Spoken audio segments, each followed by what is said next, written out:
Hello folks, this is Ed Overstreet and welcome to the Night Sky Imaging YouTube channel. We get unwired here and it's daytime and night times haven't been very forgiving. Clouds are tormenting us, but it is summertime in South Carolina and afternoon clouds and pop-up thunder showers are pretty much the norm. This just is telling me that my outside camera telescope system isn't working. So let's go out there. Let me share my screen. And this is the surveillance camera on my 3 telescopes. 2 are covered. This is the solar scope on the far right. And as you can see from the sky, at least this part of the sky, we are cloudless, which is something I hope lasts all day and even into the evening. I had to turn the sound down because my next door neighbor is cutting the grass, so we don't get to hear the birds. But at any rate, I'm going to shut this off and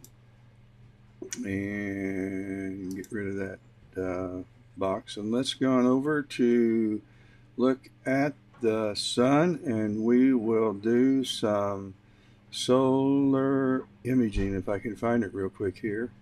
Okay, here we go. Let me try one other thing. I'm going to try to open up Discord and go live on Discord for our Discord page. So let me head over there and virtual solar party, voice connected.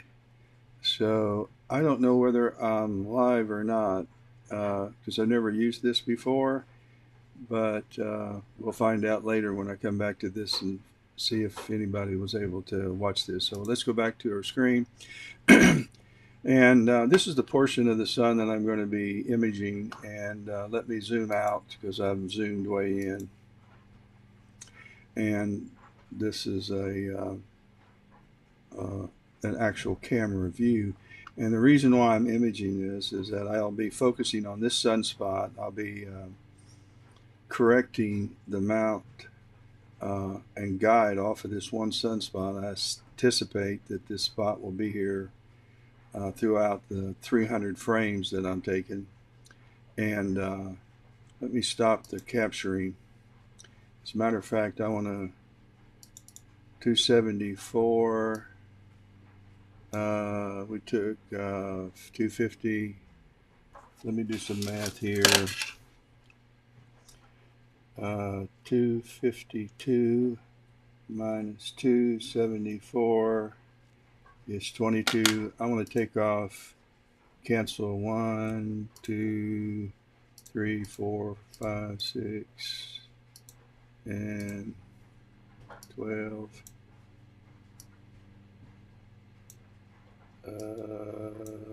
13, 14, 15, 16, 17, 18, 19, 20. I'm going to delete those because I've been doing other things and I haven't been manually guiding, so I'm sure they're haywire.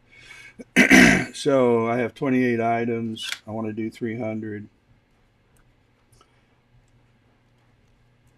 That's 272. I'm going to delete 2 more because I needed 274. Okay, this is where I left off. But before I start again, I'm going to overexpose this area and show you why I'm really interested in imaging this. There's just a lot of activity, and I'm fascinated by any time there's a lot of this kind of stuff going on the rim of the sun from my vantage. So what I plan to do is I plan to image by paying no attention to the overexposed. I'm just going to get exposed for the sun and try to get as bright a bright image. And then when I go into post-processing, I'll be able to turn the black into white and this black area, the dark area of the sky, I'll be able to convert that into white sky without affecting the sun. And that will reveal the proms. And you might think they can't be revealed mired in this dark sky, but they will be. So what we can do, though, I haven't looked at the sun in its entirety. I actually went on the website and I was paying attention to this part down here, which is where we were imaging. There is some activity up here and there's some activity over there on the rim. But this was the only place where I had a prominent sunspot, a solar flare, and a filament and a solar flare. So that's kind of why I've kind of zeroed in on this part of the sun. But before we pick up where I left off and try to capture the other 274 frames, we'll go back and we'll just take a trip around the sun. First, we'll take a trip around the sun with the sun focused on the surface, not the rim. And let's just head over this way. Here's that filament we were talking about, the sunspot, and of course all the solar activity. The filament we saw on the website, the solar website. You see all the dust spots. We'll remove those in post-processing by taking flats.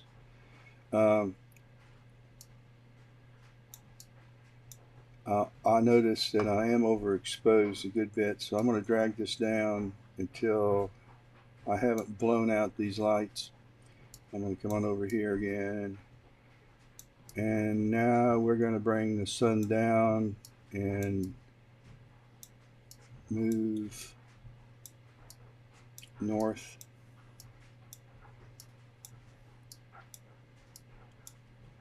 There's a little area right here developing, but over 300 frames, I don't know if it would show a lot. You never know.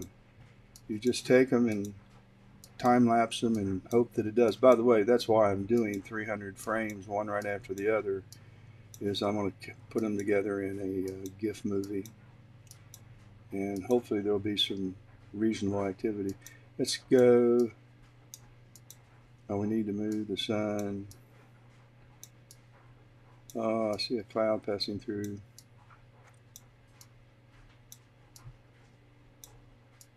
Okay. Now, up here on the upper right side of the sun, I did notice there was some prom activity up here. That's it. And if we go back this way and move the sun down a little bit, there's some here too. But if we defocus, or not defocus, if we bring the exposure back to a correct area, you still don't have much on the surface that looks that remarkable. So I still think the others are much better. So anyway, we're going to head back. Let's move it over here. And let's go south, and that'll move the sun up.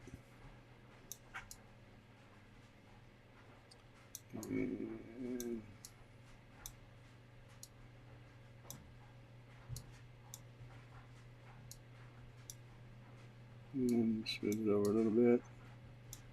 Let's run the gain up and see if we have any. Nah. So let's move the sun up some more. And let's just come back down here on this sunspot. I've picked this sunspot because there's some flaring going on right here. There's some flaring here, and this filament. And of course, let me move the sun up a little bit. And I'm going to put my crosshairs right on this. This is where I've been imaging, so I can't move them. Right on this, and we're going to raise the gain up just so you can look. And there again, that's my rim activity that I'm kind of fascinated by. So we're going to see what happens when we do make a movie. So let's get into the capture mode. I'll capture a few frames. I'll process one for you, and then I'll sign off, and I'll spend the rest of the morning taking the rest. Now, this is a small spot. In order for me to manipulate my mount through my hand controller and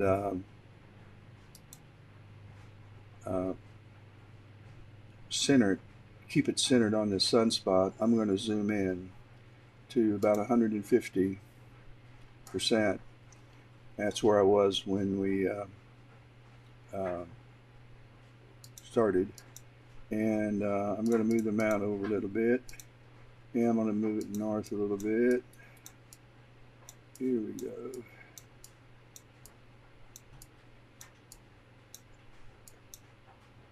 There we go, and I'm going to set up the capture session. I'm in Sharpcap, and I was at 274, which is where we're going to start now. And these are each 500 frames. In each AVI consists of 500 frames. And I have a 15-second interval between each AVI file. That gives me a chance to do some recentering, although I recenter when I am imaging all the time too. Autostakkert does a good job of correcting some of the drift if you can keep it close. And the reason why I want to keep it really close to center is because it helps the software that aligns the pictures, and the more centered I am, the less it will have to crop it to align it. And cropping might cut out some of my some of the areas of the sun that I think are going to be pretty remarkable. So we're imaging now, and I'm moving it. Okay. So we're at 271. I'm going to run this to 265. And the reason why I'm having to move this mount to recenter it is that it's not polar aligned. And it hasn't been, I polar aligned it when I connected the polar scope to it using PolMaster. I did that about I don't know, it's been a couple of years, and I haven't polar aligned it since. And I've kicked them out and bumped into it and all the things in the last 2 years, thrown covers over it because I keep them outside year round using Telegizmo 365 covers. And let's get back over here and get centered again before it starts. And so they stay outside, and if I polar aligned it, it would help some because I have declination drift, but I also have so much backlash in this mount. It's a Celestron AVX mount, and they're budget mounts for people like me. I can afford it, not much more. And so, but it does allow me to take deep sky with it and to do this. But you have to, you can't walk away from it and expect it to stay on the sun. Doesn't have precision encoders. So, but I love it. It's served me very well. So I knock on wood every day. It fires up, and as I said, it stays out 24/7 through hurricanes, through 100-degree weather, through freezing weather, snow, ice, sleet, hail, dew, whatever. And those 365 covers are a godsend. Our HOA will not allow us to have a observatory, a building. Well, they changed the rules. I can now, but at age 77, I can't justify building one. I don't know that I would have justified building one when we moved here 5 years ago. just because of my age. If I was younger, I'd be a little bummed out that I couldn't put one up. But the telegizmos, they're the next best thing, maybe even a better thing. They don't combat the wind. Observatory helps you with wind and light leaking in, but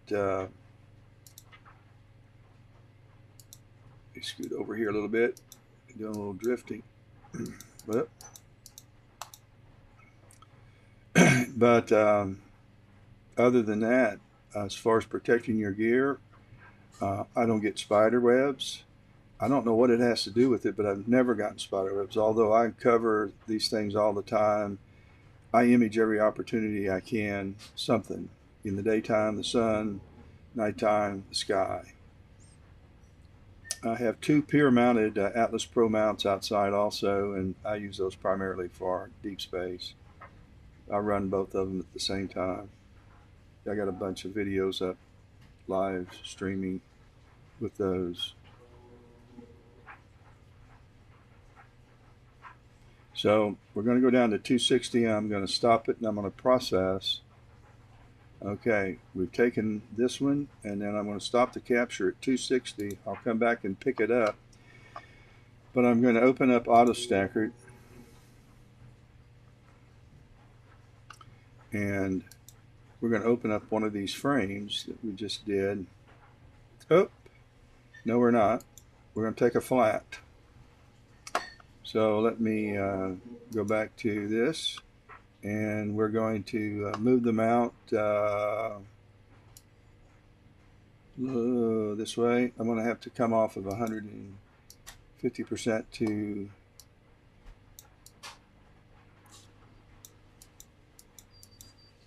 we're going to stop right there, and then we're going to move the mount down, up, down, down, down. Oh, look. What we love about doing this, clouds. So it may be a good time to take a flat. Let me bring the exposure down some. All right, to take a flat, I'm fortunate because I can defocus by taking my Moonlight electronic focuser and just moving it out, say 1,000 frames. So I've defocused, but for you to take a flat without one, obviously you'd have to go out and let me change that solar TL to flat.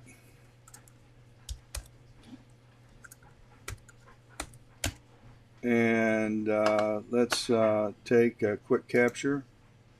And so we're going to take a couple flats. Let's take another couple on one. That's plenty. All right, let's go back and we're going to type in this solar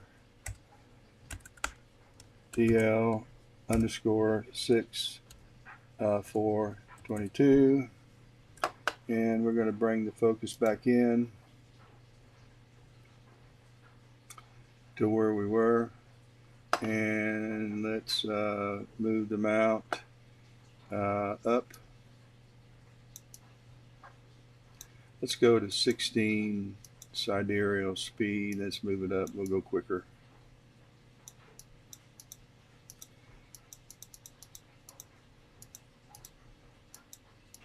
And then we need to go east.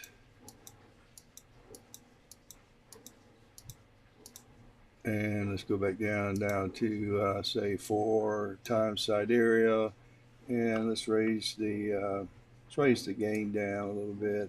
I don't like to add noise. Let's raise the exposure up, and then by the way, this what looks like a sunspot is dirt on the sensor. This is the no, it isn't either. We've developed a new sunspot, and I do not remember which one I was using before. I think I was up here. Yeah, this is not a sunspot. I thought it was. That's the dirt. So we need to bring the sun down a little bit. I don't know why I'm centering it now. I'm going to go process a video and I'll have to redo this. So we'll get up a little closer and get it over. Okay, I'm doing this so you can see how much it drifts during the process of running this process. Okay, let's find our external drive. There's 624. Let me go back. I need the flat. Let's bring up the flat. So I'm going to open the flat. This is how you create your master flat. I am not going to do anything once I open it up, but I'm going to go to image calibration and I'm going to select create master flat. I think I'll save it to planetary, solar, open it up, and I'll save it in the flat folder, and I'm just going to call this master flat. That's it, and I now have a flat. And you see all the dust, you see the Newton rings that are, I have a tilt adapter on it, but I need to go change it because it's obviously not solving the problem. So it has saved and made my master flat. Now what I'm going to do is I'm going to open one of the images that I took. We have about 30 of them. Let's see, we stopped at 260. We have 40. We'll just pick one at random because we're not keeping it. And there it is. And I'm going to hold down the control. It'd be the alternate key, I think, if you're on. I'm on a Mac. And I'm going to move it over to about there. I'll move it down. I'll get a little bit of the, catch the rim a little bit. Okay. Now I'm going to go through my choices. It's on surface. If you're doing the moon or the sun. For planets, you go to planet. The only thing I have is improved tracking. I check cropped. Keep this checked. I don't know what it does, but I have altered the noise robust, just playing around with it to see what differences it make, and I really can't tell. I keep it on local and auto size, and I go ahead and use analyze as the very first step after you open. Well, it's first step, second step, and then you have to come over here and place your alignment points. So first step is to open, second is to analyze, and third is to place your alignment points. But before I place my alignment points, I will apply the flat. And before I do that, I'm going to drink some coffee.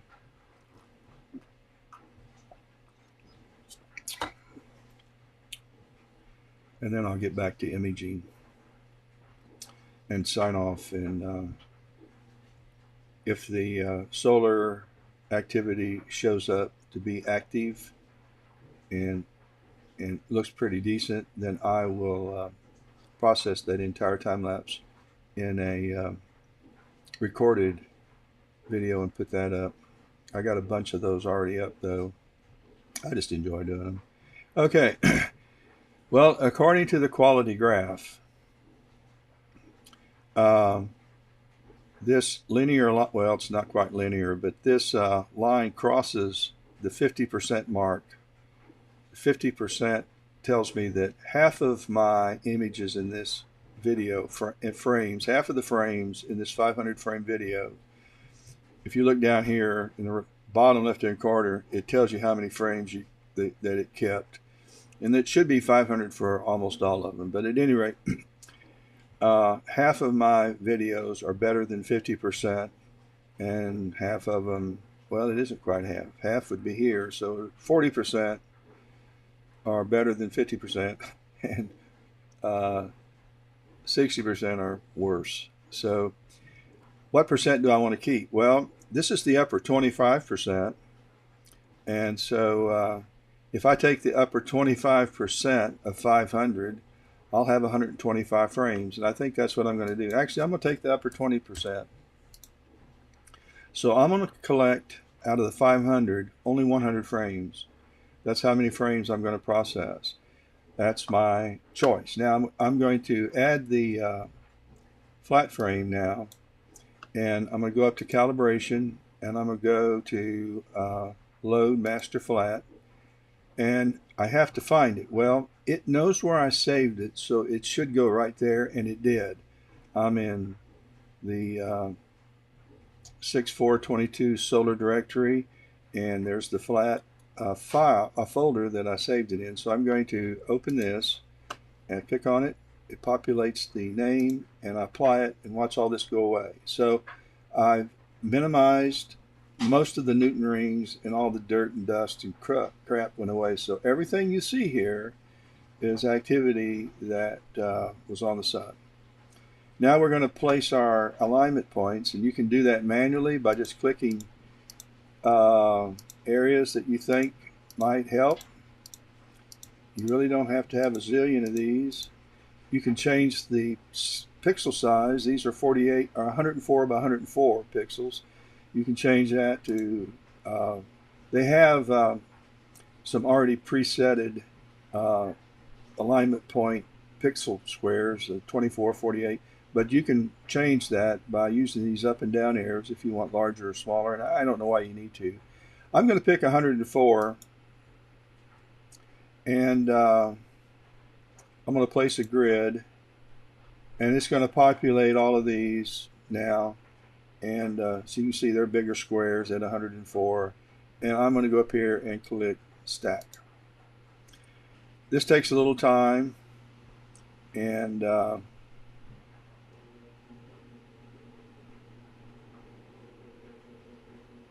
it's going to do its thing.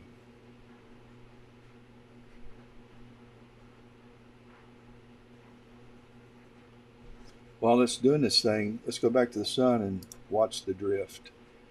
So I should have been here, and so I've drifted more in RA. I drifted some in depth. It drifted south, so I need to move it north a little.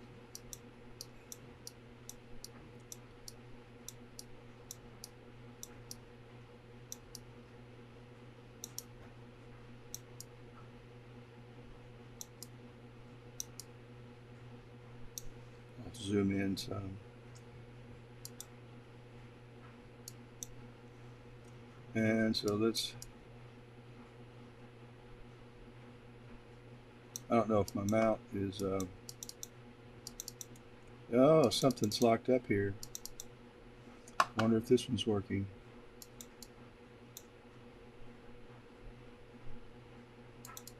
Well, that's interesting.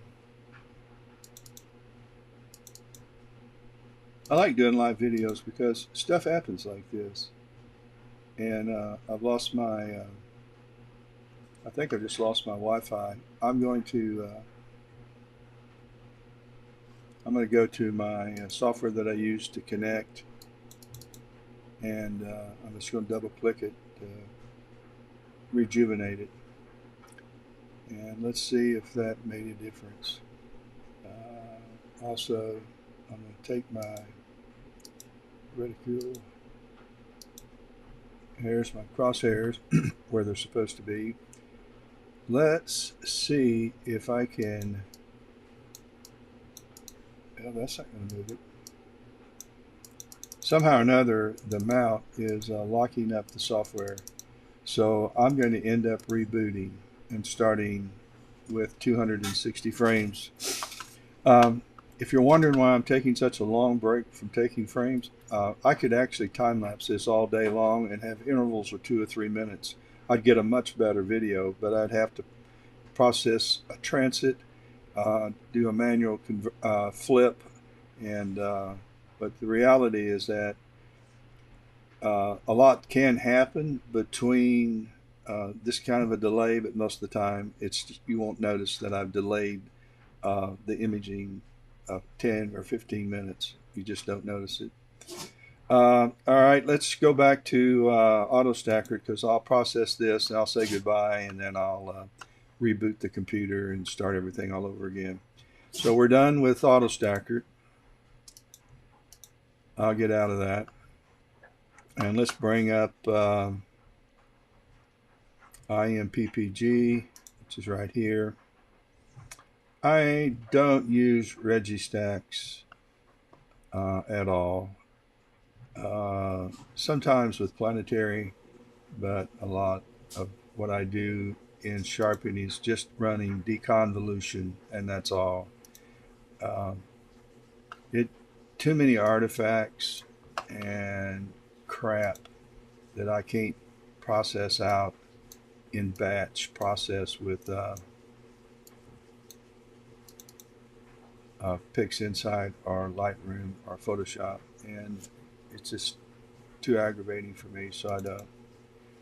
Okay, we have a folder that has Autostakkert 20%. That's the percentage that I kept. And so here's my first TIFF file. And it fills the whole frame, so I need to, this hand controller won't get out of my way, and it's aggravating me. And it is actually screwed up my, are you believing that? Let me go to I'm going to have to shut down anyway. Let's go to Task Manager, and we're going to shut down this. Got rid of that. Okay, this is why I was trying to get here. Now, I want you to notice something. Notice this curve. It's a typical curve showing the luminosity of the sun. And so it's right, it's right, it looks good, it's right where it should be, but I can't see the problem. So what I'm going to do, and I'm not getting any, this box right here is what is showing this curve. If I move this box, just drew it out here, you can see my curve changes because I've now incorporated a lot of the dark sky. So the reason why there is a box in the first place is so that you can process a much smaller area and then apply it to the whole image, as this does take a lot of processing software. And I do not have a high-end laptop app that I'm working on here. This is doesn't have a fast processor, but I don't like working just on a portion. So what I want to do is go up to Edit and select and process all. So the box goes away, and any tweaks that I make, it's going to happen to the entire thing. And I get a different curve because I have the whole image, and this is what I want. I want this different curve. So the very first thing I'm going to do is stop along this line. This first curve's always going to be there. You're always going to see this first curve. And I'm going to stop about where it starts going straight out, come down, and make a mark. About there. I'm going to drag this up, and I'm going to enclose all the data in this curve. And I'm going to take, I'm still not zoomed out far enough. Okay, still not zoomed out far enough. So this part of the sky right here I don't like, so I'm going to go down here and drag this up to turn this white, because I had a sunspot there that did not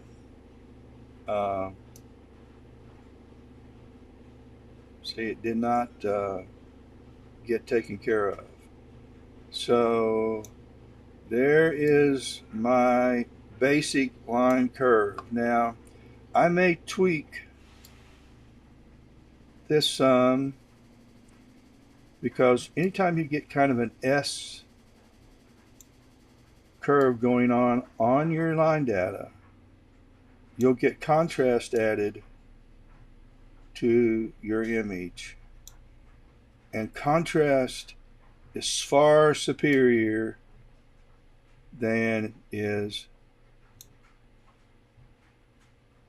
sharpening. So any moves I make, I have to wait a few seconds because of the processing time to see if I like what it's done. All right, so far I'm okay. Now you can apply unsharp mask. Be very generous. Don't be generous with this. Be sparingly move these sliders. You can advance the sigma and the amount of the sigma. I've never seen any good results from applying an adaptive. Don't be afraid to reset and start from scratch. But all I'm going to do is apply 50 iterations of deconvolution, and I'm going to move this to about 2.9 to start out with. I probably won't go any further than that. And it's working out to 2.9, and I'm going to, well, there you go. And I'm going to halt it. And the thing I'm going to look at is the rim. And if I have a line going on around the rim, then I'm going to back it off some. And I do have a little line going around the rim. So all I'm applying is deconvolution. Now I happen to like this curve. I think, let's zoom in a little. Yeah, I gotta see this line. I don't know how it's showing up in YouTube, but this is an artifact. This is nothing.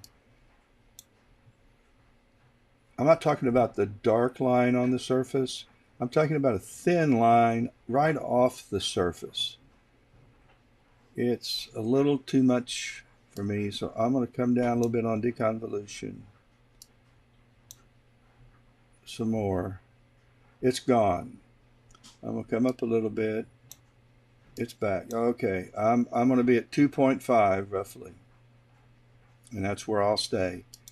So I'm going to back off of this, and I'm going to save this process because I'm going to use it over and over again for every image that I'm taking in this time lapse. So this is the process I'll be using. I'll go to File, Save, Process Settings. I am going to go to 2022-604 folder, and I'm going to create a new folder here, and I'm going to call this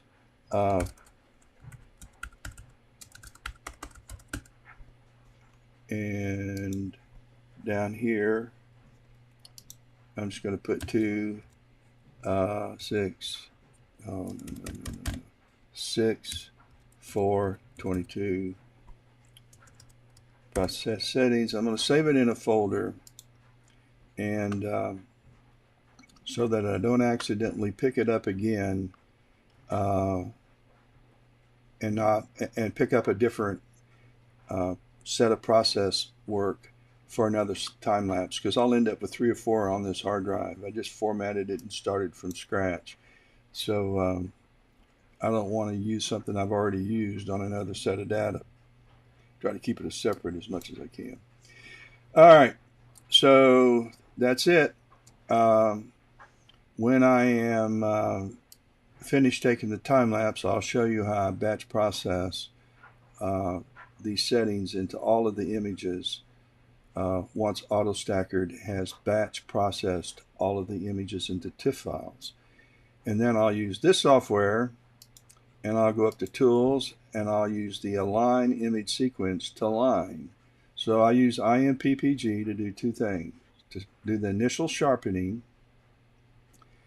to reveal through curves both detail on the sun and detail on the surface. Some people will choose to use invert. If you do that, then your dark sunspot will be white, and the white areas of the lighter areas of the sun will be reversed with the darker areas. So your filament will look lighter. This filament will look lighter, and so it's not, I really don't like that look. But you can do that, and it will create a curve that will show the surface. without having to build your own. But I prefer to select all by going to Edit, select all, and then build a curve. All of the curves look something similar to this, but some are different. Okay, folks, I'm going to leave you there. I'm going to reboot my laptop. I'm going to do that from inside. I'm going to go back to the planetary laptop, and we're going to close this out. And we're going to, I won't end task. I'm just going to, I want to make sure we just shut this down, and I don't want to open up another Sharpcap. There's my folder with my files. I'll shut down the Pegasus Ultimate Power Box. I'll turn all the focuser, the mount, the camera. I don't have a flat panel. I have it turned on. By the way, it's 87 degrees out. It's hot down here. And I'll turn this off. And we're going to reboot. And while it's rebooting, one of the nice things about this Flashtop business software is I can control my mount from inside much easier with this than I could TeamViewer. And it is a treasure to work with. I highly recommend it. So if you're remotely controlling your outside laptops inside, and I do, then it just works brilliantly. So it's going to reboot the computer. It'll bring up my home page. I'll have to enter my password, and then I'll restart everything. The mount is doing its job. It's still out there guiding, and I'll just reconnect to the mount. And evidently I had a COM port problem with the Ascon Celestron driver. That happens. That's the only bummer problem I seem to have. And it doesn't matter if I swap cables or not. It just happens. So I've rebooted, and we're going to open up the Pegasus Power Box. I'm going to connect power to connect power up here first. And come on. Well, the plan is to connect it to the focuser. There's a delay. Some of that's caused by Wi-Fi. There's my temperature, relative humidity, dew point, and it has all my USB connections. Shows me what I have connected, and if I have USB problems, without rebooting, I can always recycle, but then I have to reassign the ports. So it's a little bit of an aggravation, but I just soon reboot because it does it pretty effectively. If you have an electronic focuser connected, a Pegasus, then you can control it from this. This shows the power that's being used, both amperage and both current and voltage. This is your dew point running alongside your temperature, and then you can configure this any way you want to. But I like the Pegasus Pegasus software, and I'm sure I would like the equipment too. Then we're going to fire up our software.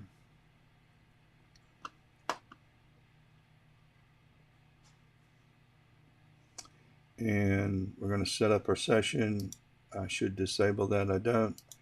I have two cameras outside. I have our two telescopes, solar telescopes. I have the 183 sitting on top in the Solar Scout.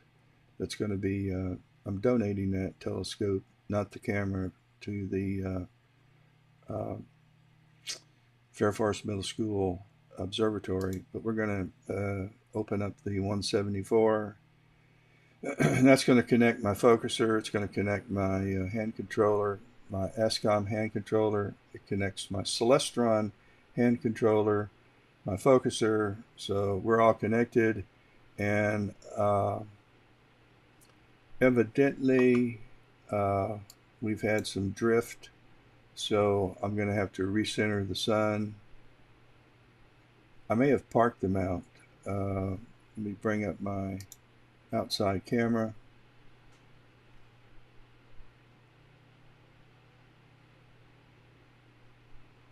It's logging on. No, it still looks like it's on the sun. We do have some clouds starting to develop, which is pretty typical. I may not get all 300 images taken. Well, folks, that's where I'm at. I may have to go out rather than fumbling around trying to find the sun, running my hand controller. I'm just going to go out and recenter it. It's real done. I have a solar finder on my telescope. It's real easy to do with the hand controller.